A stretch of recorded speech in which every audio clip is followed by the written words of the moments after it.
Wait, there's something very weak coming through. Hey guys, this is Darth Waz. I am the one that left your first voicemail that you guys played on the show. So honored that that is the case. I do appreciate that. Thanks again for all you guys are doing. I love the show, and thanks for tuning me in on different new things that are out there, like Forces of Destiny and all that kind of stuff. So, thanks, guys. A long time ago, in a galaxy far, far away.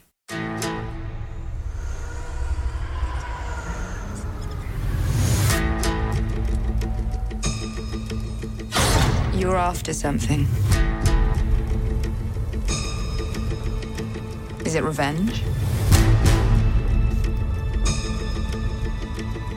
Money? Or is it something else?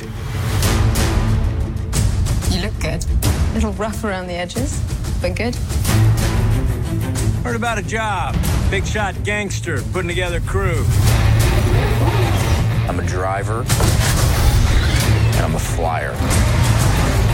I waited a long time for a shot like this.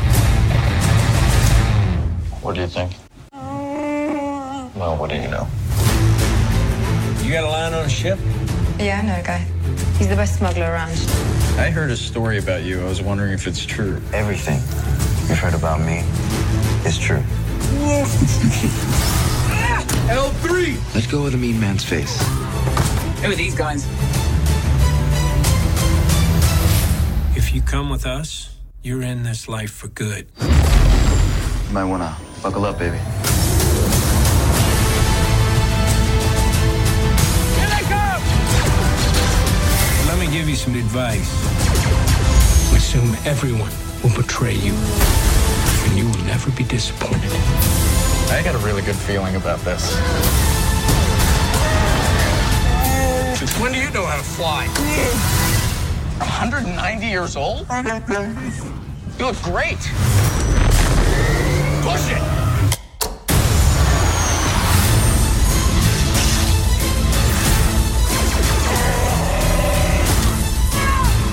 So glad we took this job!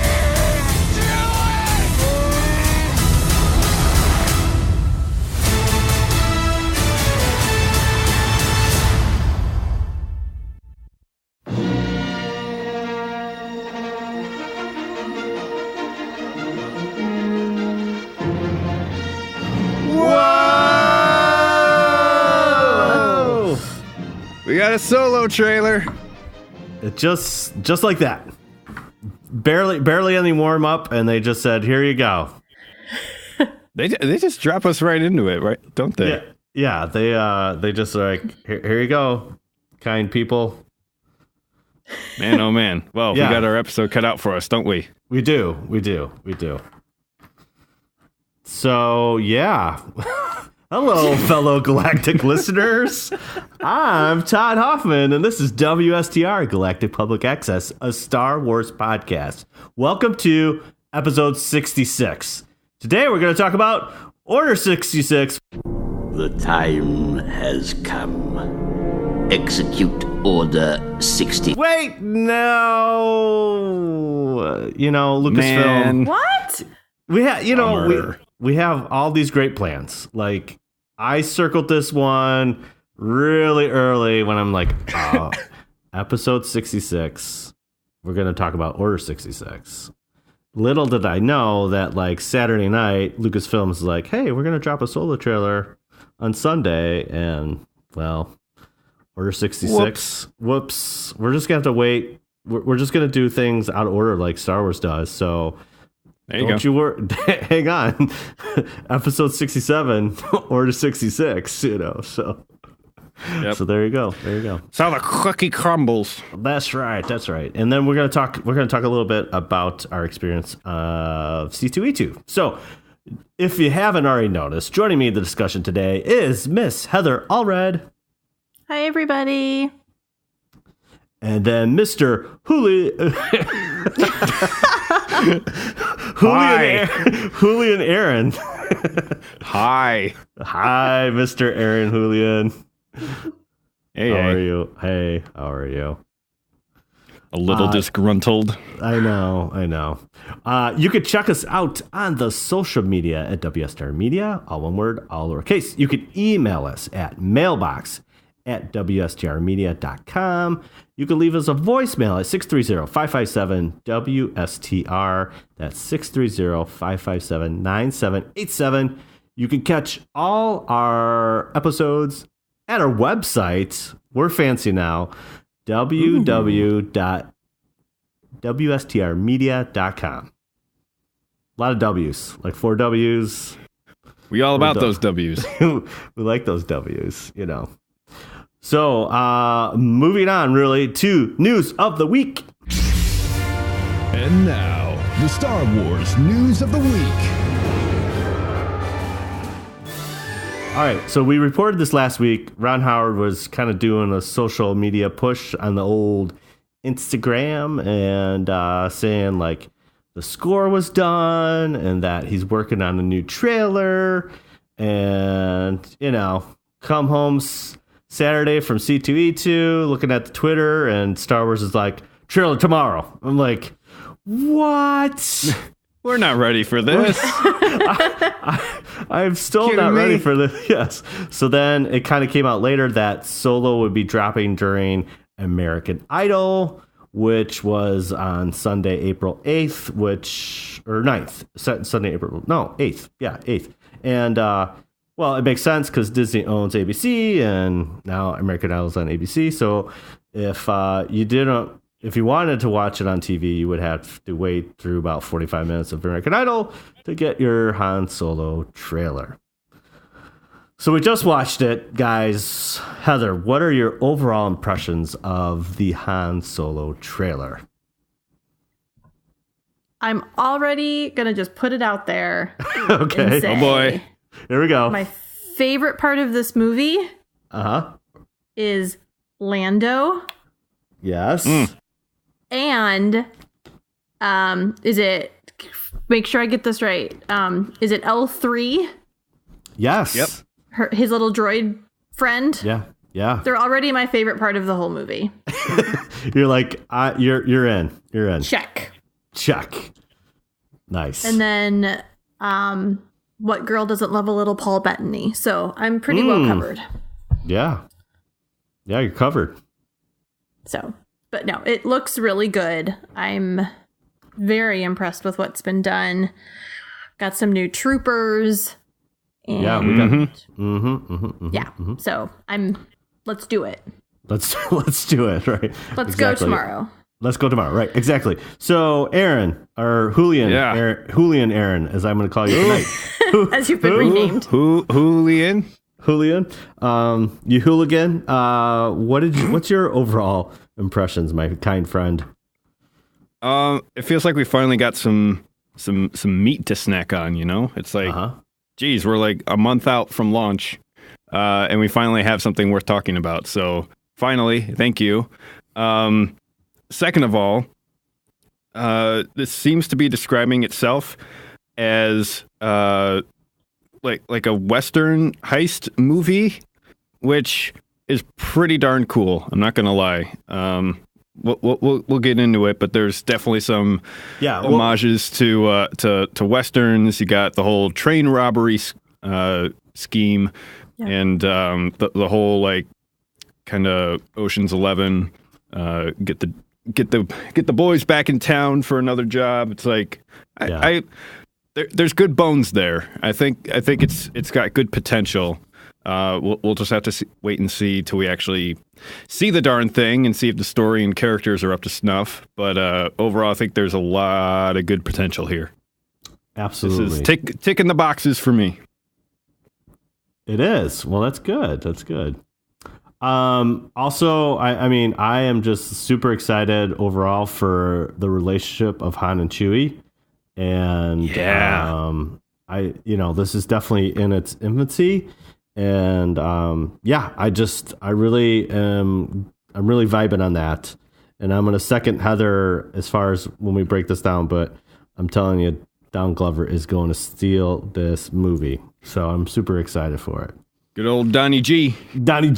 All right, so why don't we just kind of step through the trailer? So, opening shot kind of looks like Corellia. I'm assuming you get like they kind of go down and then they look up and you kind of see like a Star Destroyer or something being built, which is kind of cool.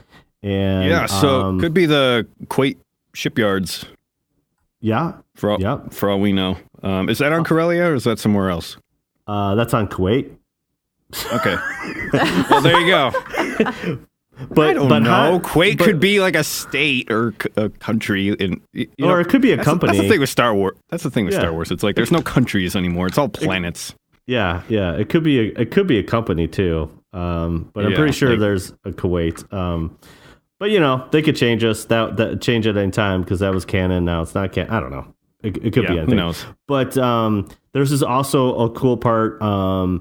Right at the beginning too is like there's two guys like warming by the fire, and that's an old busted out astromech droid, which I think is just that's what it was. Yes, it's fantastic. I just saw like the 55-gallon drum that like hobos used to warm themselves up, but that's like an astromech droid with the head taken off. Yes, awesome.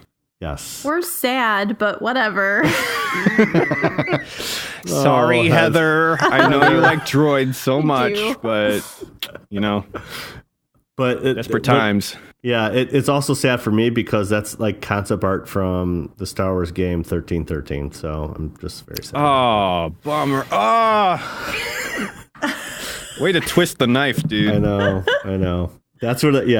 Because Ron Howard tweeted like when he was on set. That's one of the things he Instagram or tweeted or whatever, and then somebody on the interwebs pulled like, "Oh, check this out," and they found some concept art what they were showing when they were starting to do Star Wars 1313, and that was one of them. So nothing's dead in Star Wars, but it makes me sad that it's a dead droid for Heather, and it also makes me sad because that was a game I desperately wanted. So, but then we got more space rats. This is our second time seeing rats in Star Wars since good old Jabba's palace. So that was kind of cool. So we get that cool shot. Again, just love the cinematography that this is happening, that we're seeing. Mm-hmm. It's like, it's good. It's good. A little bit of Blade Runner in there.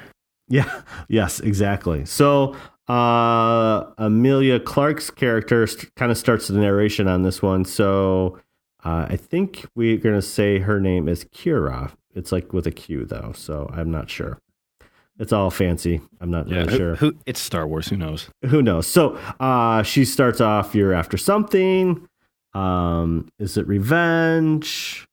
Money, or is it something else?" So we kind of get, what's shaken. Like they don't really give us plot points, but she's trying to establish like what's Han Solo's motive here, So yeah, there's a good number of possibilities, and it would be interesting to see which one they're going to go with. Right, exactly. Probably a mix of like all three. Right. So then she's like, "You're looking good, a little rough around the edges." And so we get a nice slow shot. This is the shot in the kind of like, I guess, the Canto Bites that we need in every Star Wars, some kind of club. Yep. Some kind of club. So this is like in the teaser trailer, this is like kind of the weird like gold girl dancing, and there's like a fish in a tank right behind her. Right. Yeah. So, yeah. So this is that kind of scene that she's a bit more saying, glitzy of a casino. Yeah. Or a cantina. Right. Exactly. So then it's Beckett, who is played by Woody Harrelson, which I'm also very equally excited to see. Heard about a job, big shot gangster, putting together a crew. So this is where they flash Paul Bettany's character, which is called Dryden Voss. So, there's a Quinlan Voss, who's a Jedi Master in the prequels, but I don't think there's any relation, but it's Dryden Voss. So I don't know if you noticed this, but in one of the shots, it looks like Voss has like a collection, and I read online, and I didn't see it at first, but there looks to be a large Sith holocron within his collection. I know. It's like, oh, that's interesting. Very interesting. Yeah. Then, I mean, with the whatever weapon he had later, it's like the crawl vibro weapon? knuckles or whatever. Yeah, the crawl. Do you remember crawl from the 80s? No. Oh yeah, I forgot you weren't born. I'm a youngster. You're just a babe. I forgot. Yeah, you know, young whippersnapper. Yeah. But the weapons seem really cool. They're like vibro knuckles or something, and they seem like Sith-ish. So he seems to be kind of like a Sith fanboy, collecting different artifacts. But who knows? They could just be that they're valuable, not that they're Sith per se. Correct. But he also got like a little something on his face, so who knows? Right, he got something else going on. And then now we switch gears to Han Solo saying, "I'm a driver and I'm a flyer." And I wait a long time for a shot like this. So we get to see some of the crew there. And this is where, like, I think this is where Beckett kisses his blaster and gives it to Han. Yep. The old DL-44, my friend. Yes. So kind of gives it a little good luck kiss on it and then passes it off. I'm like, there's a lot of symbolism in that. If we're going back to the archetypes that Star Wars was first based on, it's like there's a lot of symbolism of like a mentor character giving like a prized weapon or something to the hero to enable him to, you know, go on his quest. So I'm really glad to see something like that in there. That's interesting you say that, because again, like, that's how Luke Skywalker started his quest, with the old Merlin given the laser sword, you know. Yeah. But this is kind of like the Jedi. This is the smuggler version, you know. Which is, let's not forget these dudes are criminals. Yep. Yes. We are seeing the seedy underbelly of Star Wars society, and especially with all the like the grungy you know, gambling dens that they're in and things like that. I hope this is like a much more gritty, slimy, sludgy kind of look at the Star Wars universe. Well, we already got the gritty with the burnt out astromech droid. I mean, you can't get any more grittier than that. You know what I'm saying? Yeah. For sure. All right. So then we you know, Han Solo says, "What do you think?" Chewie does his little Chewie roar, and, you know, Han goes, "What do you know?" You know, so we're already starting kind of that banter that already started. I love that exchange. Yes. That's probably the most Han Solo, you know, kind of dialogue we've seen so far from the Solo movie. Yeah. Well, and so they're at the bar, you know, at the bar. So I think, you know, it's kind of interesting too. I think, like I feel like we're going to see, because like when we meet Han Solo in New Hope, he's pretty jaded. Yeah. And, you know, like in this, it's kind of like he's getting new into this world, and not that he has like a rough upbringing and he's like this, you know, jerk all the time, but I feel like there's a lot of optimism in this Han Solo version, which is great. I think it's great. Yeah. Yeah, you know, you can see that when he's telling the dude that he's a driver, he's a flyer. He's got like that bright optimism in his eyes, like he really wants to impress this guy and get in on something good. Yeah. And I have a feeling if they're going to go with that, then maybe he's going to, you know, come up against the wall of reality, or just like how harsh the criminal life really is. And I think that's going to test him a bit. That'd be really cool to see. Yeah.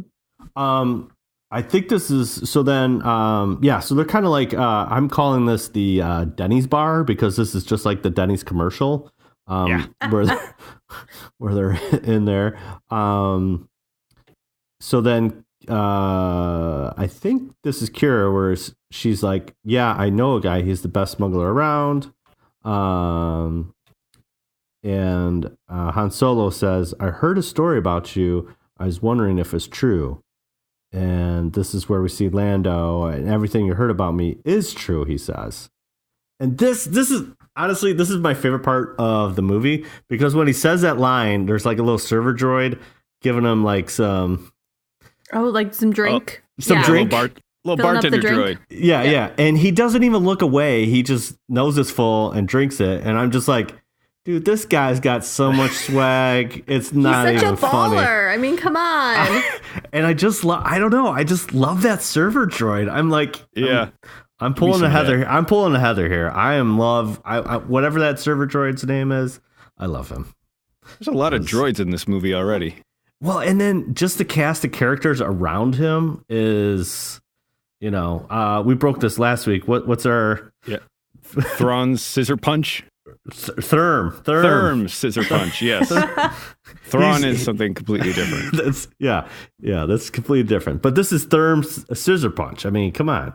He's like to the right of Lando, and then on the left hand side you got the two-head alien guy, which we've seen before in some stills, and there's this cool like big looking dude in the back with like one eyeball or whatever. I don't know. There's just a lot of cool characters. Can we talk about that for just a sec? Absolutely. I'm really impressed with the character design of this movie so far. Okay. All the different... These aren't CGI aliens either, as far as I can tell.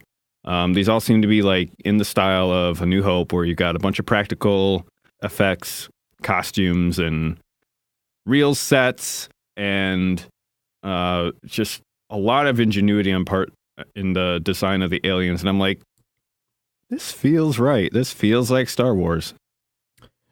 So tip of the hat to costume designers on that. And now I don't know if this is before. Effects. Yeah, I don't know if this is before or after, but there's that shot where they're walking up the stairs and there's that huge skull.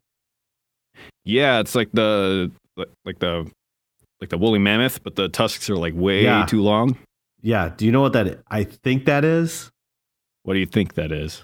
That's the mythosaur skull that is on Boba Fett's pauldron. Oh, that could make sense. Yeah. So I don't know.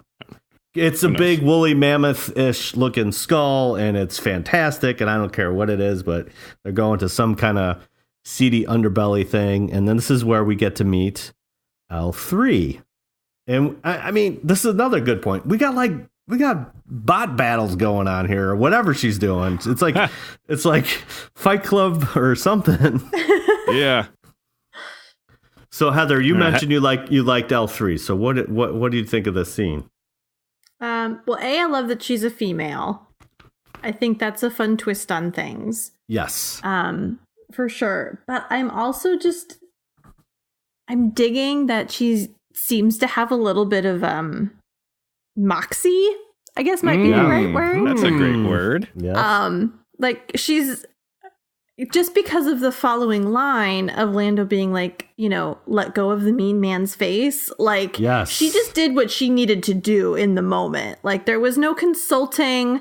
There was no checking in. She just took care of business. She's no protocol droid. She is no protocol droid. Right. And it kind of falls in line with what we saw with K2SO. So I'm all for it. Sure. Yeah, I'm all for it. Exactly. It's like a more brash K2SO, which is fitting for a criminal. Right. Exactly. So I dig it. So you dig it? Yeah. I dig. She I mean, again, she has the same moxie as Lando, which makes them a perfect they're a great duo. They're a great pair. Yes, a great pairing. Exactly. So, and then I think after this is where it switches back to Beckett, and the voiceover is, "If you come with us, you're in life for good.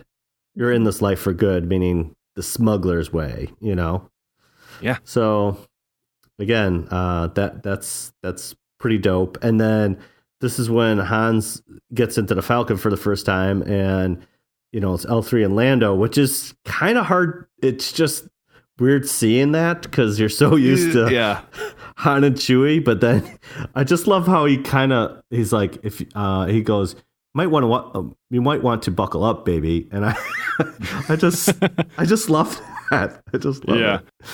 Well, to your point of it feeling like weird, it's because, okay, so inside of the Falcon is all neat and clean and grunge free, and the you know, the little slot is missing in the triangular shape, whatever that's supposed to mean. And you've got L3 and Lando in the cockpit, and it's like, I don't know, it's like finding an old photo of your mom and the boyfriend she was with before she met your dad. It's like, it doesn't feel right. No, it does. It's not right, man. It's not right. Yeah, exactly. Well, but to that point, though, the Falcon is a character. It's a total character, you know? True. So we're meeting this character beforehand, and people, you know, I think it's great that they have brought the Falcon through the whole, you know, the new trilogy too, even The Force Awakens. I mean, like, there's history there, there's legacy there, and then, you know, now we get to see it like brand spanking new, you know, but it just feels weird seeing Lando and, you know, and L3 in it, you know, just like, oh, okay. So, yeah, so you got that. And then, you know, and this is a really good line too from Becca. It says, "Let me give you some advice. Assume everyone will betray you and you'll never be disappointed." I'm thinking that's a little setup. Well, yeah, I totally agree with that, because it's like, I think there's going to be a lot of double crossing here. I think because if you remember in the sneak preview trailer, our main baddie, the Cloud Rider Effie Nesty, or whatever you want to call her name, she's on the train too. You remember, like, yeah. And so it could be, there could be like any kind of smuggling deal. There could be like a 3-way kind of deal going on, and everyone kind of gets double crossed at the end. And it could be, you know, I don't know. It could go either way. It could be like just a throwaway line, or it could be something where it's like, well, this is technically how the smugglers are. I mean, you're out for yourself. You're not out, you know. No honor among thieves. Yes, exactly. You think Lando's going to betray him? Well, you know, you have to think about all the way back to Empire when they meet each other. Now, is that the first time they meet each other since this movie? You know, or this time frame? Hard to say. Because remember, if so, like, they're setting it up. Yeah, because like Chewie's like, rah, rah, rah, rah, rah, and then Han's like, oh, that was a long time ago. You know, like, hopefully he doesn't remember that, you know, type thing. I don't know the exact quote, but yeah, I don't know. It might be something where they do double cross and they don't really leave on, you know, because again, Lando's greeting to him is like, "Why, you no good, double crossing slimy, whatever." You know, it's like, yeah.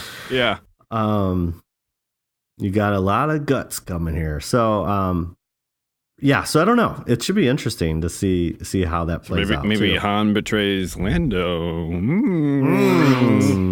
Well, yeah, we don't know. But it's interesting, you guys. We're looking at something you guys said earlier, where it's this like bright-eyed, right out of college kid who's like, I can do this and I can do that and I'm amazing. Just watch me. You know, he's being, you know, brought into this group of smugglers, the bad guys. Of course, he's going to get screwed over in some capacity.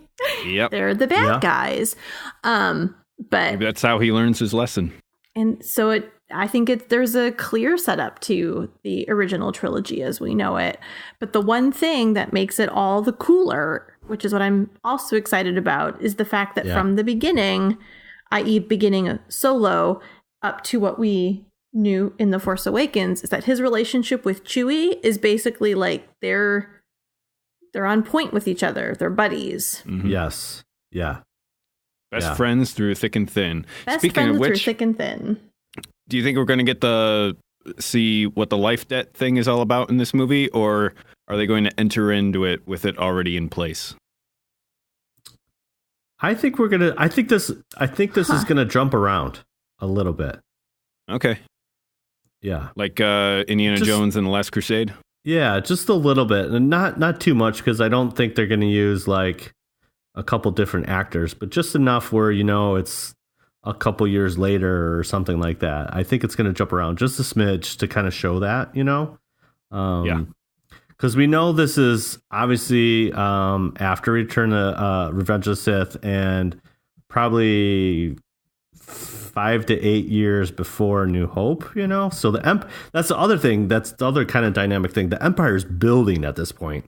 It's getting bigger and bigger and bigger, and there's still room for a lot more of that crime syndicate going on, and it's not fully in control, which I think is a great space to tell this story as well.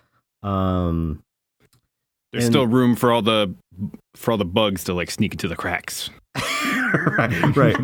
right, and still get their cheese or their whatever, whatever they want. Rats underneath the floorboards. There you go. The other thing. Now this might blow your brain, but just think about like the similarity between Kylo and Han. Like, like that's Kylo. My brain being blown. Because like we're seeing Kylo have that kind of cockiness too, but he also has a little grudge. Where Han, like Heather said, has kind of like, I'm out of college, yay, I'm good, I'm awesome, but still has that kind of cockiness to him as well. I'm just saying we're kind of seeing, we might see some similarities, like father, like son, which is another theme in the old Star Wars. Chip off the old block. So then, getting back to trailer, Ron Howard does something interesting. He flips this, or I would say Castian flips this, and says, instead of "I have a bad feeling about this," which is in every Star Wars film, he says, "I've got a really good feeling about this." I really like that variation of it. It seems to be a tradition now to all the spin-off movies to vary up the line in some way. Like in Rogue One, you got K2SO start the line, but then he's cut off. Right. And here it's just flipped around. Like, I've got a really good feeling about this. So right. I really appreciate that. So, tip of the hat. Yeah. A lot of hat tipping today. You are. I didn't know you were you wore a top hat all the time. I just didn't know this about you. Okay. And then here, this is where my mind melts and I can't even recover from this. And I literally laughed out loud on this stuff because he's like, since when did you know how to fly? Because like Chewie's flipping toggles and doing all this stuff. And then he goes, 109 years old, you look great. That's such a Han Solo line to say. It is. Yeah, it is. And there's a pause. Go ahead. No, I was just gonna say there's a little pause in there, and Han does that all the time. He kind of pauses a little bit, and it's just like, Chewie says his little growl, and then he's like, 109 years old, and there's like a little pause, and he's like, "You look great," like he's fantastic. processing it. Yeah, it's just awesome. I was going to say that's a sign that we've got. This is early on in their relationship that he doesn't know that yet, and which makes me think that we're going to see whatever he does to get Chewie on his side with the whole life debt thing. Yeah. Yeah, exactly. Because he doesn't understand Wookiee culture. I mean, it's clear he understands Wookiee,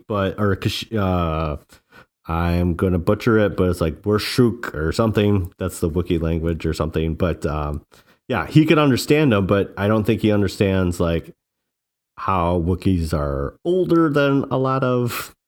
They're a lot aged. They're a lot more aged, kind of not as Yoda old, but they're pretty old, Well, it's interesting because a lot like Indiana Jones, Han Solo seems to be kind of like this cosmopolitan man of the world kind of thing where he's been everywhere and he's seen everything. Yes. But not yet in Solo. Correct. Because he doesn't know there's about Wookiees yet. And it's like, right. You idiot. Like, you've been around with this guy for how long yet and you don't know that? So if they really go with that angle of this, fresh-faced, really green, guy just getting into the criminal world, that could be really interesting if they, depending on where they take it. Absolutely. And speaking about Wookiees, there's another Wookiee he hugs. Yeah. What's that about? Well, dare I say, is that his wife, Amala, from the holiday special? So.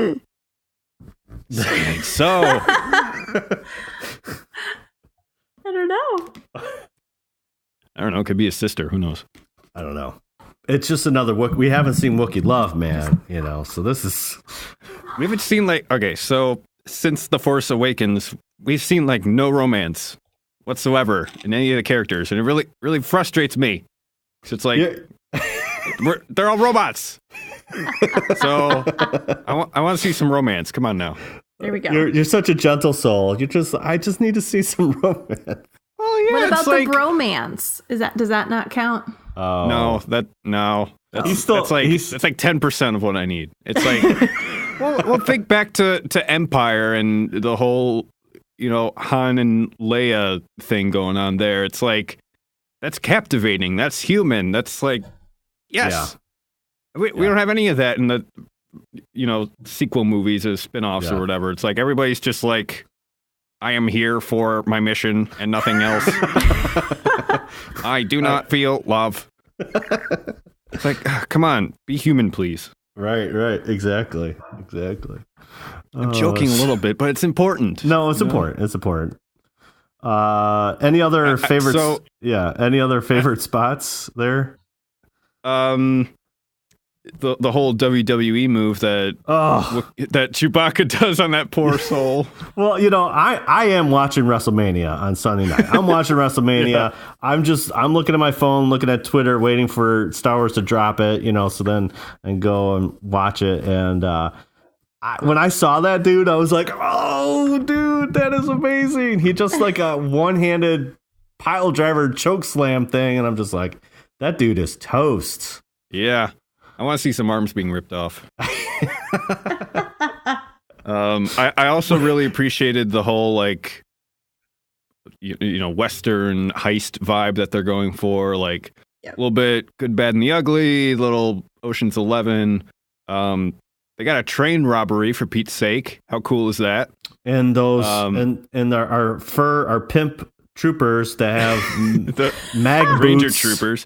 Yeah, they got magnetic boots, and there's a quick shot where they're using 3 or 4 ships to roped in on one of the train cars to lift it out, and it's like, I have a thing for both westerns and heist movies. So it's like if they play that right, this might be really high up on the list. We're gonna have to redraw that list, re-rank them again. Heather, what are some of your any other favorite spots that we haven't discussed yet? Oh, that we haven't discussed yet. Yeah. We haven't totally touched on it, at least not that I'm aware of. The guy with the knives coming out of his head or helmet or whatever. Oh yeah, in that sandy in area? The sandy area. I just knowing more about him, I don't know if that's. I'm going to let you on a little secret, Heather. What? You ready? You ready for this? I'm sitting down. It's a girl. Shut the front door. I don't lie to you. Maybe even the back door. Yeah. Just shut all doors. Shut all the doors. Shut the blast doors. Shut the blast doors. Shut the door. Shut the blast door. Shut the windows. Okay, hide so your basically, kids. Hide your wife. Yeah. What I'm hearing is between cool female villain person fighter thing and Lando, L3. Yeah. Train robbery. Heist. Right. Paul Bettany. Yeah. And new magnetic shoed stormtroopers. I think the three of us could very well be happy if they just keep it all correct. It's the trifecta. Yeah. And that's really the one thing I'm really worried about. People are nitpicking about, Alden Ehrenreich, he's not a good Han Solo. And it's like, screw you guys. You haven't seen the movie yet, first of all. but second of all, it's like the one thing I'm worried about is just the story. Yes. are we going to care about the characters? Hopefully, Yep. yes. And is the story going to be really stupid? Hopefully, no. Right. They got like all the other pieces there, but then again, all the other pieces is what the prequel was. And there's the characters in the story that really tanked it. So it's like, please don't suck. Yeah. Please don't suck. Okay, that's good. The only other things that were, the train scene looks really cool. We got some kind of chicken walker that kind of drops down. That looked really cool. And then the mud troopers, we get like a quick shot of the mud troopers. And I think that's one of the ones that Chewie does his little WWE move on, and I think those are mud troopers. So I'm just like, oh man, I can't wait to see this. They look like they're straight out of like Fallout or something. Yes. Yeah. They got like the whole World War II vibe, you know, with like the leather ammo pouches and so cool. I need the art book for this movie. Yeah. So yeah, there's a lot of cool things, and then again, just the toggle switches. They bring that back. The sounds when they punch it, you know, he says push it or whatever, or punch it or whatever, and there's those toggles just like at the beginning of the little Super Bowl teaser. I'm just like, dude, I didn't know I was so into like real world toggle switch sounds, but I'm just like, dude, it's like no joke. They're among my favorite sounds ever. Ever. Wow. It's like little machinery going, little, you know, actual hardware. Yeah. Love it. So, any final thoughts? Please don't suck. Well said. But, you know, my only final thought is, when are tickets going on sale? We are like really close, and they haven't dropped the ticket sales. So, well, if it's anything like the trailers, just they're just gonna drop it. Yeah. Ron Howard's gonna tweet from the bathroom, just saying, "Oh yeah, tickets are on sale now." Tickets on sale. That sounds like George Lucas. I don't know how he sounds. But would you put it past him? No. You know, I would not. Hey, if Robert Downey Jr. can move Avengers up a week, Ron Howard can tweet from the can and put tickets on sale. Dropping tickets, dropping something else. Yeah, right. Exactly. So yeah, it comes out May 25th. So there you have it. Groovy. All right.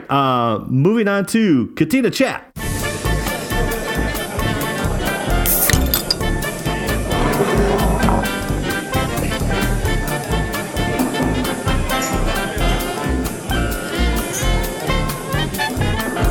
So all of us participated in C2E2 this last weekend. C2E2! C2E2! Man, it was fun. Honestly, like Han Solo was just like the nightcap of a perfect weekend. Yeah, like it really was. Yeah, it really was, and that's why I had to take off Monday, because I couldn't handle it.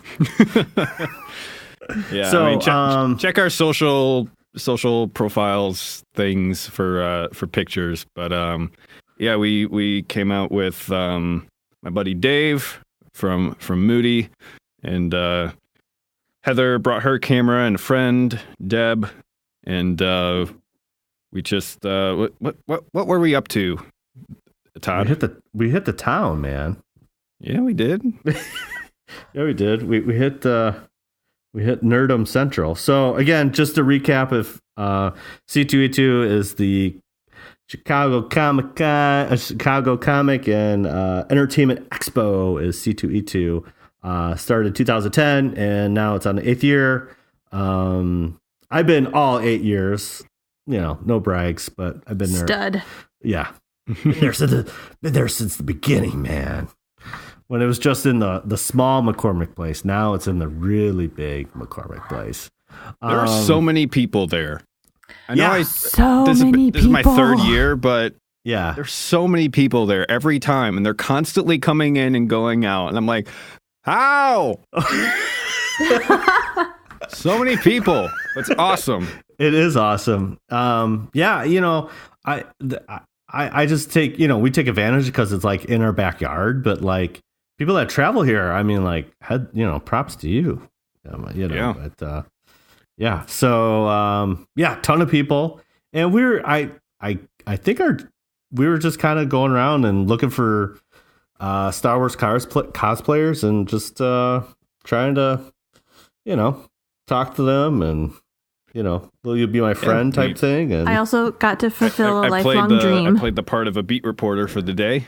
Yeah. Had a little Zoom recorder and a microphone, and we were just interviewing everybody that we could. And it was a hoot. It was a hoot. I was surprised how receptive people were to being interviewed. I thought everybody was going to be like, I don't know, like whatever. But I tried to appear as professional as possible, and I guess it worked. I don't know, but it was good. We got a ton of audio. Now, see, this is where I wish you had a trench coat, like an old, like a Dick Tracy. Yeah, like a 1940s, like a little fedora with like a press card in it.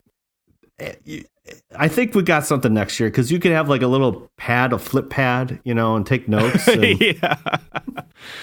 Oh man. We got it was something. fun. I've got a good idea. Okay. Why don't we play back some of the interviews that we had? That sounds like a fantastic idea. And we'll give a little feedback. So, up first, we've got a gentleman by the name of Bill Holmes. My name is Bill Holmes. I'm from the Kansas City, Missouri, and I'm dressed as the Emperor Palpatine. That's fantastic. Looks like you got some makeup and a latex mask on. Is that correct? Silicone mask. Okay, silicone. How long did that take to make? The mask itself, I actually purchased. A friend of mine actually worked on it. The rest of the items are handmade by a local person in Kansas City. Fantastic. And that includes the contact lenses you got on? Contact lenses are from wickedlenses.com. That's awesome. How long have you been dressing up like this? I've been part of the 501st and Rebel Legions for about 10 years. Awesome. And which garrison are you out of? I'm out of the 70th Explorers Garrison. I'm also the commanding officer for the Rebel Legion. That's fantastic. Just walk group to the 501st. But you're walking on the dark side today. I'm walking on the dark side. I'm actually a Garrison XO. I'm actually second in command for our garrison in Kansas and Missouri. Fantastic. Tell our listeners why you love Star Wars. It was a huge part of my childhood. I'm 45 years old. I was a child that watched the movie and the crawl going up, and it was an amazing experience. It captivated me and carried on into my adult life. And I like being able to allow people to capture a little bit of magic the Star Wars universe brought me. Do you see this new generation of Star Wars fans rising up? Do you think that's going to be as effective as it was for you at your age? I think it will. I think Star Wars is something that means different things to different people. I took it more as a Cold War metaphor when I grew up. Now it's the changing in the universe and how the world has changed a lot. And I think with the new movies, that shows a lot how there's a full circle in life. Okay, so first of all, I'm going to apologize a little bit. I had an overnight shift I guess, morning before C2E2. Yeah. I didn't sleep, and I was caffeinated. So I realized scrubbing through the audio, I'm talking really quickly, and I repeat myself a lot and make mistakes. So sorry, but that's what you get. It was really cool to listen to this guy. I guess from the older breed of Star Wars fans and the kind of passion that he had for Palpatine and Star Wars and everything like that. So, Todd, Heather, any thoughts on what you heard? I mean, I liked the pictures of you interviewing Palpatine. That was my favorite part. I was like, dude, I can't handle this awesomeness, you know? Yeah, it was pretty cool. We did end up interviewing a lot of 501st members because, well, first of all, there's some selection bias there. We're going after people who are cosplaying as different Star Wars characters, and a lot of them happen to be 501st members.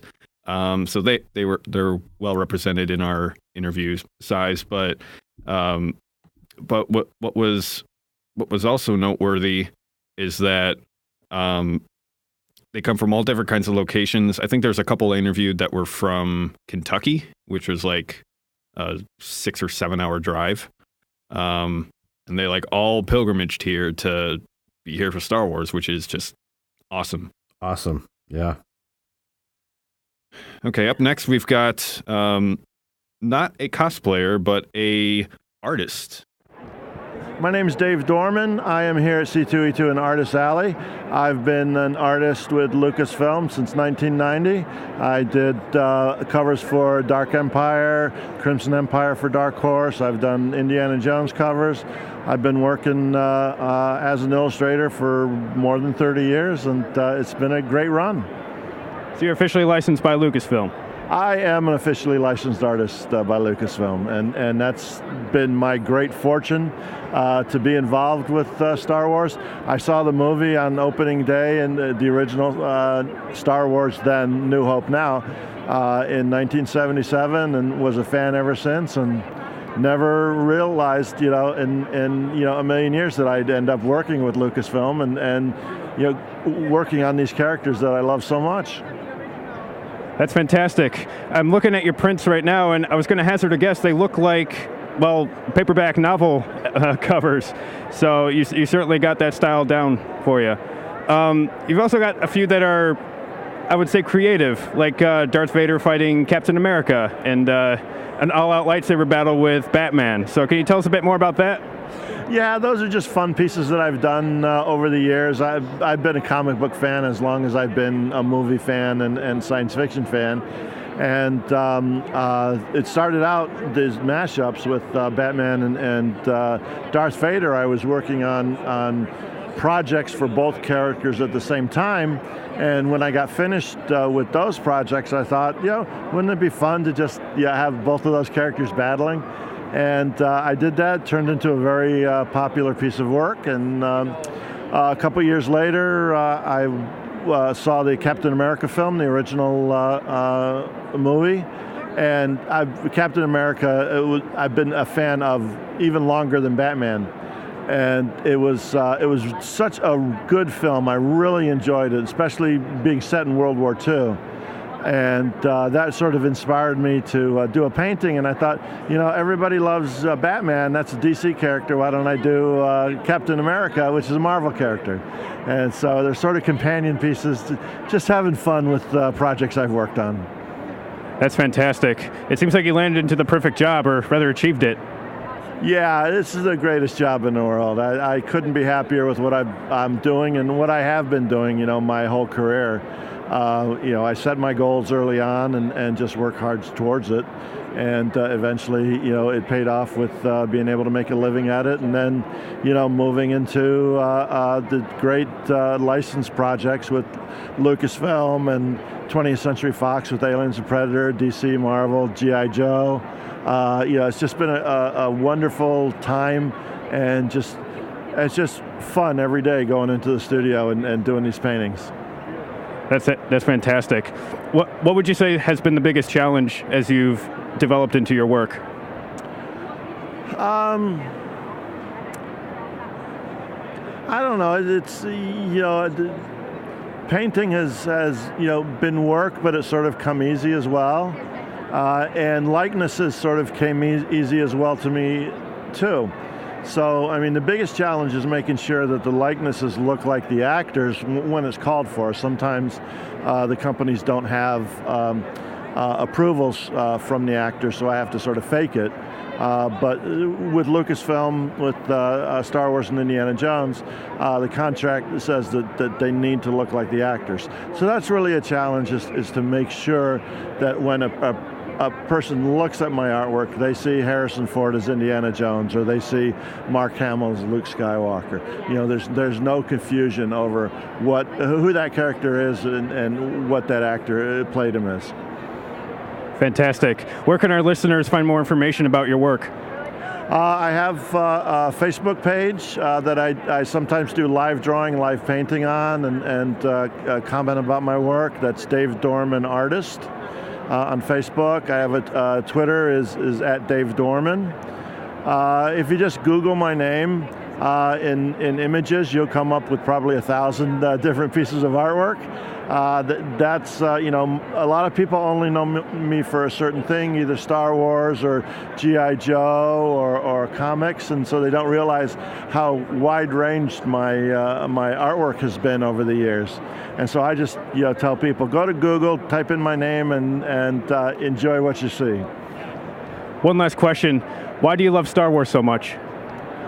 You know, it sort of is the combination of all the things that I like. I grew up reading comics and science fiction.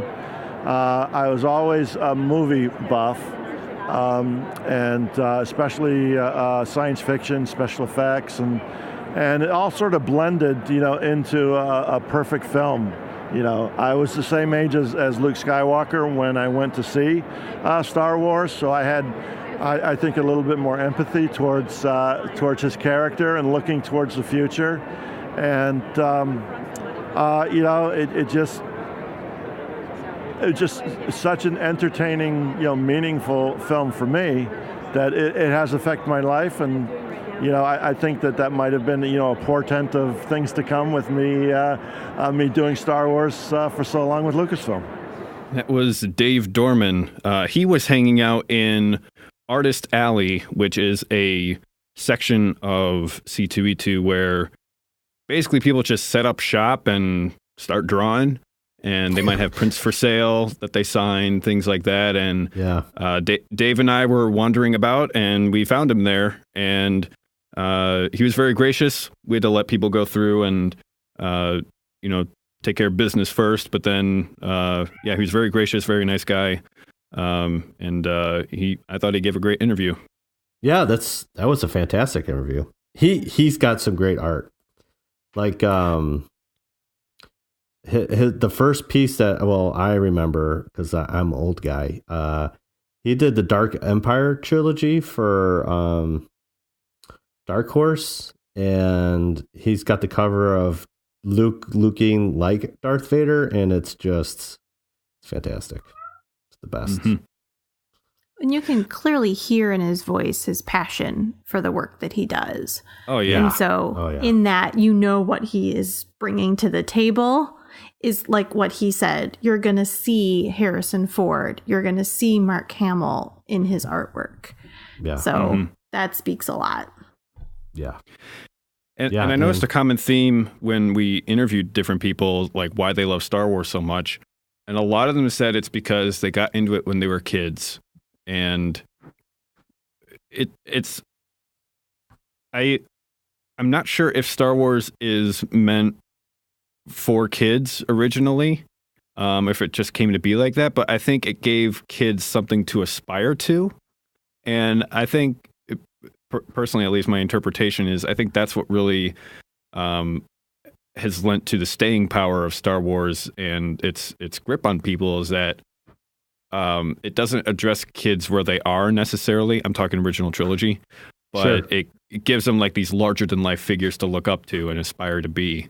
And I think that's true for a lot of the people that we interviewed, and for at least a lot of the older Star Wars fans. Yeah, absolutely, for sure. So up next, we've got Grand Moff Tarkin, the Death Star. You've got the traditional Star Wars officer uniform, but with a few tweaks. Is that right? Yes. Yeah. Excellent. And how long you been dressing up? I've done this costume for about almost 10 years now. It's been a work in progress over that amount of time. Excellent. How long did it take to get this particular costume together? This is the second generation of it. The outfit's only been about a couple of months here, but in terms of the overall work, I've been working on it since about 2010. Fantastic. Tell our listeners why you love Star Wars so much. I think it's a wonderful thing for the young people, you know, and it's something that draws from every single background, the mythological traditions and cultures from around the world for over so many centuries, and no matter what your background, your nationality, your history, etc., there is something that each and every person can identify and relate to. That's fantastic. And why Grand Moff Tarkin? Well, he's charming to the last, of course, you know.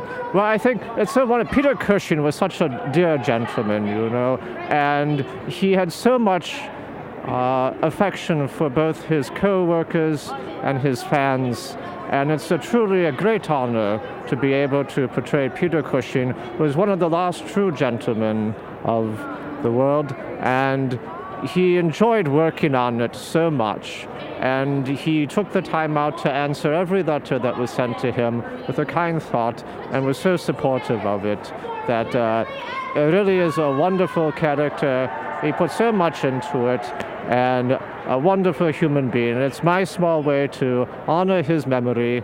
Did you know that his birthday is in 2 months? I did not know that. May the 16th. Is Peter Cushing's birthday. He would have been 105, 104 if he was in Rogue One. So, and it was wonderful to see him again, and they did him, I think, very good justice, because really no one can play that part, not even me. Well, that's fantastic, and you're certainly doing your best, and we appreciate your efforts. Thank you, dear boy. So, you do very good. You exceed all expectations. Well, I'll salute that for you. What an awesome dude. That was a gem. That was a gem. He was a complete character, and definitely had some of the Tarkinisms like nailed down. Yes, he had absolutely. Definitely like that 1950s vibe going on, man. I mean, this guy, he had like the wig going on and makeup, and it was all extremely well done, and he put his whole performance into it. And this guy, he put like 8 years into this portrayal of Tarkin, which I think is incredible. And we see this time, he's a 501st member, but it's not just him, it's a bunch of these people put so much time and money and energy and effort into inhabiting these characters, and I really think that speaks to the power of them and the kind of influence that they have over the lives of Star Wars fans. Yeah, absolutely. I am going to tip my hat to you, sir. Yes. Can't believe Tarkin told me I exceeded all expectations. Yes. Charming to the last. Oh my gosh. Charming to the last. That was a great interview. All very good. We got a couple more, right, Aaron? But we'll save those. We'll save those for next week. Yes, we will. We've got plenty of more where that came from, but we're running out of time. There's too much Star Wars. Too much. So I'm gonna start with Heather. Heather, what were your overall impressions of C2E2? Yeah, so I'm gonna go a little somber for about 30 seconds, but bear with me, guys. Okay. Mm-hmm. So C2E2 was a little bittersweet for Heather this year. I had planned on attending C2E2 with my brother Bruce, who I've talked about in previous episodes. Is my Star Wars buddy. He unexpectedly passed away about 2 weeks ago.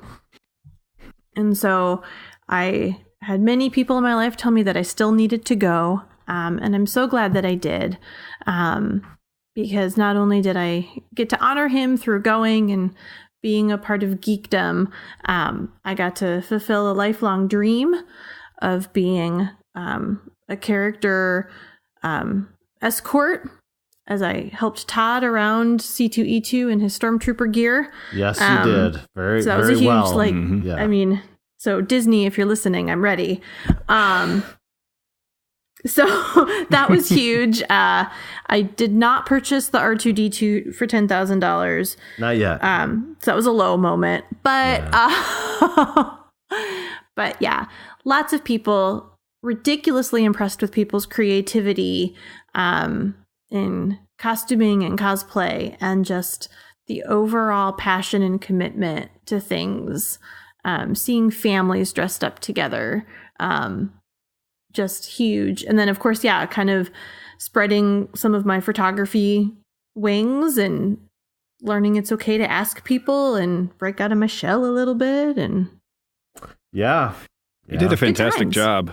Yeah, I mean, between escorting Todd, like holding his hand up the escalator. Yeah, I needed help. Was this your first C2E2, Heather? This was my second. Okay. But it had been 1 year, 2 years between the first time I went. So okay. Yeah. Well, you'll find that C2E2, like many conventions, are among like the friendliest places you could ever imagine. And people love having their picture taken and taking other people's pictures and photobombing other people's pictures. So yeah, you did a splendid job, and I'm glad you had a good time. Yes.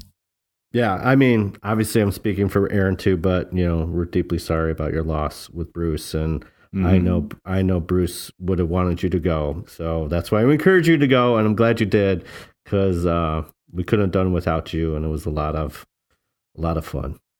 Yes. And I'm pretty much sure this is what like heaven is like, because it's pretty cool. I mean, there's just, like Aaron said earlier, there's just like a ton of people, and it was a lot of fun. Aaron, what were some of your fun moments? Well, it was probably when I just done the Tarkin interview, and it was like right when we were done, they were gathering everybody up for the 501st photo shoot, which you were a part of, Todd.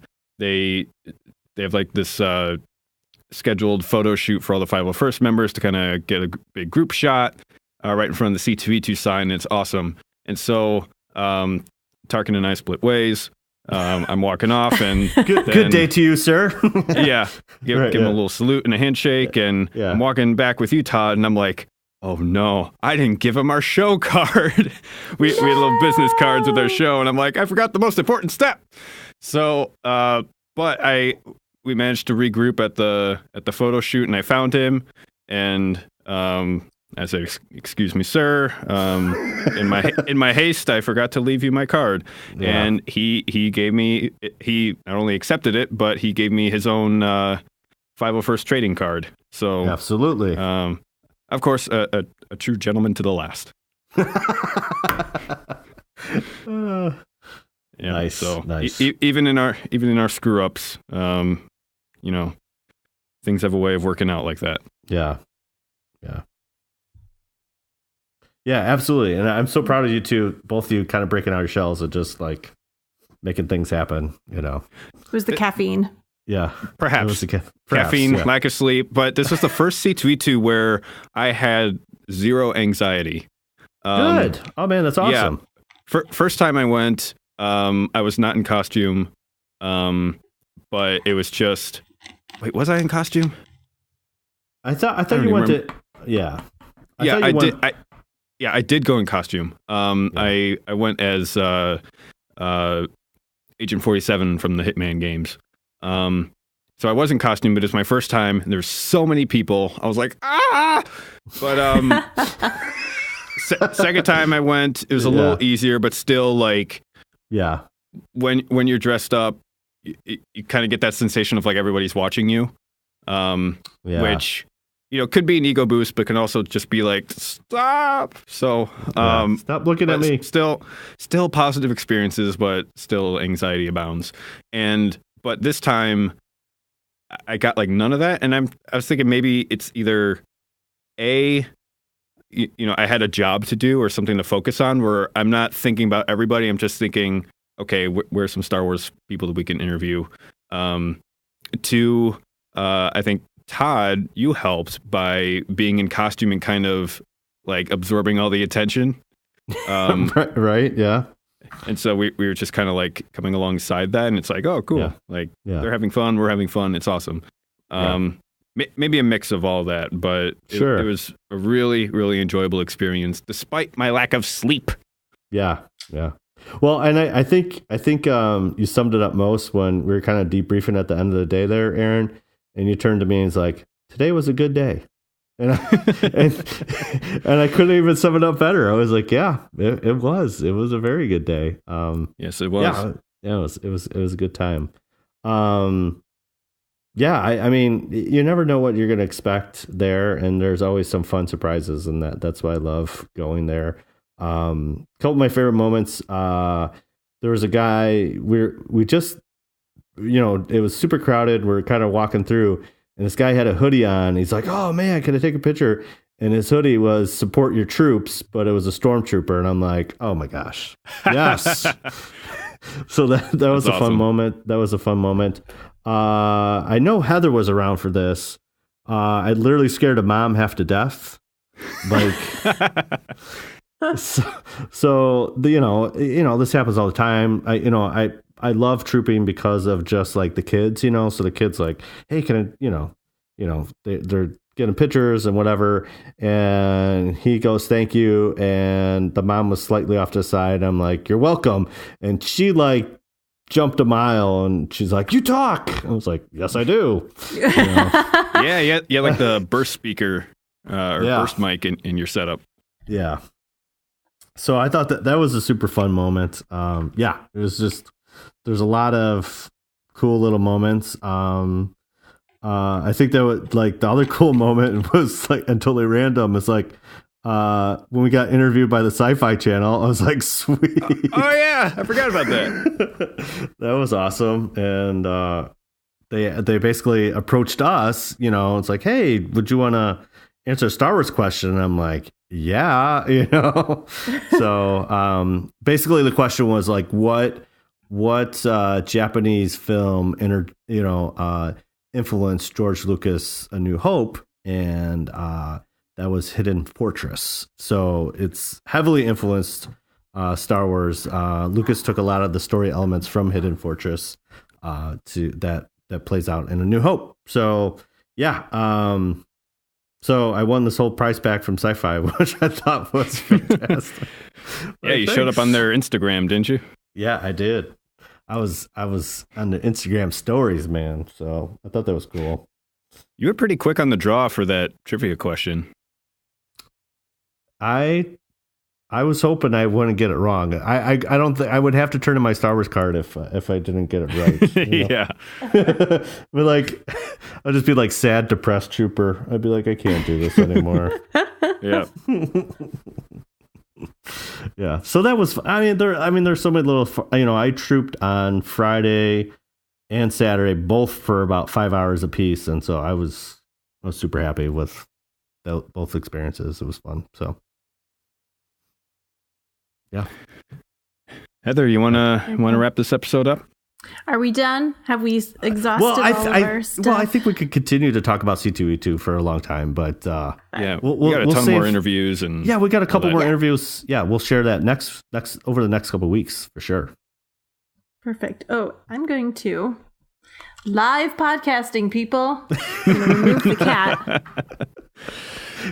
Hey, we're nothing but professionals. You know what I'm saying? Yeah. Oh my gosh. And she just muted my speakers. So here we go, guys. Alrighty. Okay. Oh, well, like I said, this is Heather with her cats. Thanks again for listening to another episode of WSTR Podcast. Once again, check us out on social media, WSTR Media, all lowercase, all one word. And we want to hear from you. So comment, tweet, rate us on iTunes. You can email us at mailbox@wstrmedia.com or leave us a voicemail at 630-557-WSTR, which is 630-557-9787. And this way you can leave us a voicemail and we'll play it on an upcoming podcast. Be sure to check out our entire catalog of episodes at www.wstrmedia.com. That is so a lot many of W's, you guys. So many W's. But that's all the ways to get a hold of us. Next week, we're going to talk about Order 66 on the 67th episode. It's the Star Wars way to do it. It's the only way to do it. And we'll probably go ahead and throw in some more C2E2 interviews and some other fun highlights, because let's be honest, there's just so much to talk about. Yeah, there's so much there. So, but anyway, thanks again for listening, and there's only one way to end it. So, are you guys ready?